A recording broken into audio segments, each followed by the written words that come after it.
সাংঘাতিকভাবে আঘাত করে। সারা দেশের নেতাকর্মী ও কাউন্সিলরদের নিয়ে রাজধানীর গুলশানে জাতীয় পার্টির একাংশের 10ম কাউন্সিল। এতে অংশ নেন সম্প্রতি বহিষ্কৃত জাতীয় পার্টির কেন্দ্রীয় নেতারা।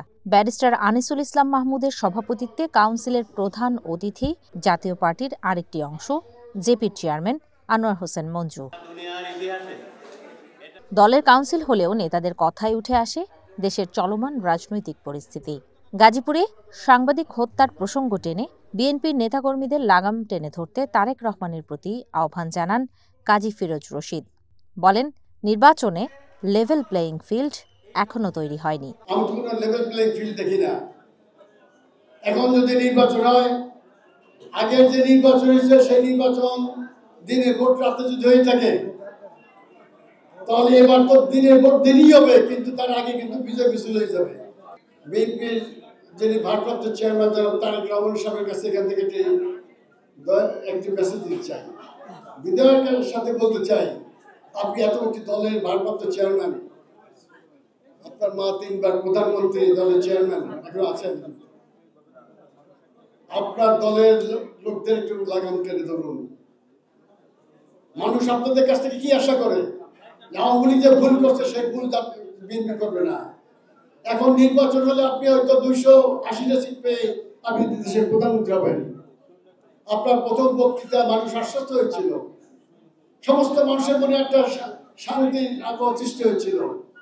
কিন্তু এখন যে কর্মকাণ্ড গ্রামগঞ্জে সর্বত্র, সেদিন একজন সাংবাদিকরা যেভাবে এই যে গাজীপুরে কুপিয়ে মারলো আর আহত করলো, এটা কোনো ভালো লক্ষণ না। নির্বাচনের পরিবেশ নিয়ে প্রশ্ন তোলেন আয়োজনের প্রধান অতিথিও। আনোয়ার হোসেন মঞ্জু বলেন, নির্বাচন হবে কি না তা নিয়ে এখনো দোটানা রয়েছে। প্রশ্ন তোলেন, যেসব সংস্কার প্রস্তাব এসেছে সেগুলো বাস্তবায়ন করবে কে?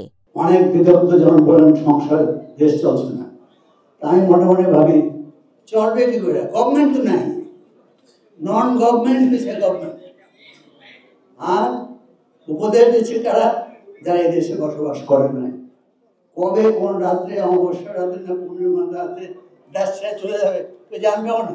বিগত সরকারের আমলে জাতীয় পার্টির ভূমিকার কথা উল্লেখ করে জনগণের কাছে নিঃশর্ত ক্ষমা চাওয়ার কথা জানান কাউন্সিলের সভাপতি আনিসুল ইসলাম মাহমুদ। আর আবু হোসেন বাবলা বলেন, আগামীর বাংলাদেশের নেতৃত্ব তৈরির জন্য জাতীয় পার্টি থেকে বের হয়ে যাওয়া নেতাদের নিয়ে একটি দল গঠন করা প্রয়োজন। বৃহত্তর জাতীয় পার্টি এবং যৌথ নেতৃত্বে এই দল ইনশাআল্লাহ জনগণের প্রত্যাশা আমরা পূরণ করব। জনগণ মনে করে আমরা কোনো অন্যায় করেছি, নিঃশর্তভাবে আমরা ক্ষমা চাচ্ছি, কারণ আমরা জনগণকে নিয়ে রাজনীতি করতে, জনগণের মতামতকে সম্মান প্রদর্শন করতে। আপনারা বলছেন, কিন্তু সেই নির্বাচন করার সেই পরিবেশ বাংলাদেশে বর্তমানে আছে।